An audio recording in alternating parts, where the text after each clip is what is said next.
hello, assalamualaikum.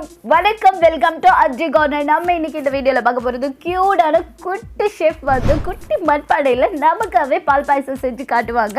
and அது மட்டும் இல்லைங்க, அவங்க ஃபர்ஸ்ட் டைம் பண்றதால போர்ட்ரேட் மோட்ல எடுத்துப்பாங்க. ஸோ கொஞ்சம் அட்ஜஸ்ட் பண்ணிக்கோங்க.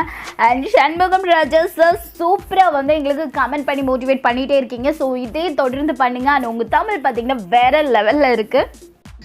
ஹாய் ஃப்ரெண்ட்ஸ், இப்போ நம்ம பார்க்க போகிறது நம்ம வந்து பாயசம் எப்படி செய்யறதுன்னு பார்க்கலாம். கொஞ்சம் தண்ணி ஊற்றி சூடு பண்ணிக்கலாம்.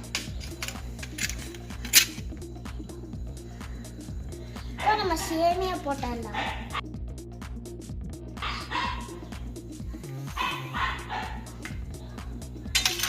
நம்ம சேமியா போட்டாச்சு. நல்லா இப்படி இறக்கி விட்டுறணும்.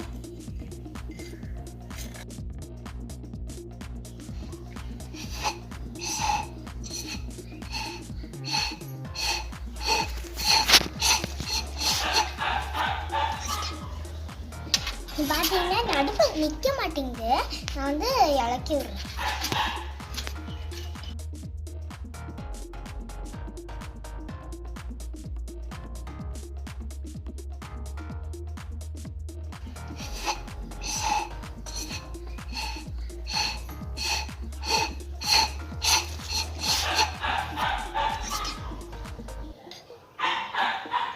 பார்த்தீங்கன்னா சேமியா கொஞ்சம் நல்லா வெந்துருச்சு, நல்லா வழங்கிடுச்சு.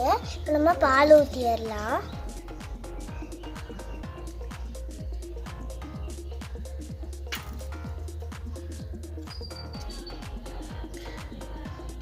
ஒரே நிமிஷம், என் அடுப்பு என்ன ஆகுதுன்னு தெரியல, சும்மா கீழே விழுந்துக்கிட்டே இருக்கு. நான் அதை மட்டும் சரி பண்ணிக்கிறேன்.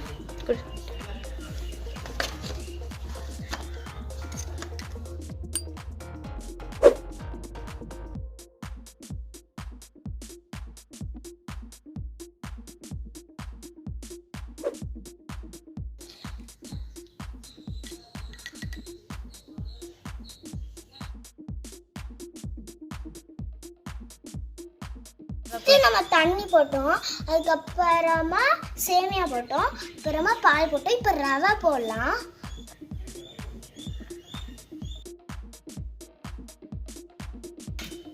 நல்லா இப்போ கிளவரி விட்டுக்கலாம்.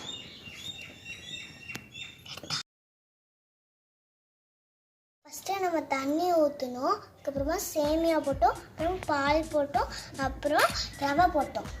கொஞ்சோண்டு தண்ணி ஊற்றிட்டோம்.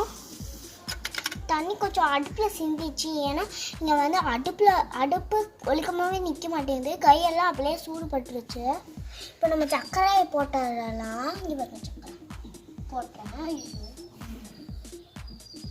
போட்டாச்சு.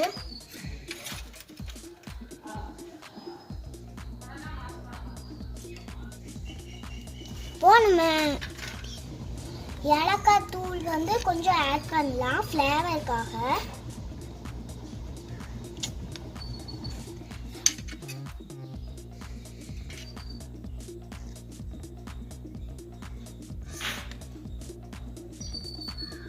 கனல்ல இருக்கட்டும். அப்புறம் நம்ம பாயசம் ரெடி. கொண்டு வந்து தரேன். நல்லா இப்போ இறக்கி விட்டுக்கலாம்.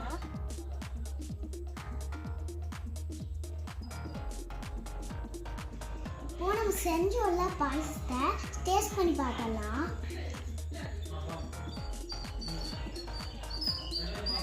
வாவ், எம்மி. Wow friends, hi Rjcornor fans. நான் செஞ்ச பாயசம் உங்களுக்கு பிடிச்சிருந்துச்சுன்னா உங்கள் வீட்டில் இதே மாதிரி செஞ்சுட்டு கீழே லைக் பண்ணுங்க, கமெண்ட் பண்ணுங்க, கீழே இருக்கிற சப்ஸ்கிரைப் பட்டனையும் டச் பண்ணுங்க. பாய்.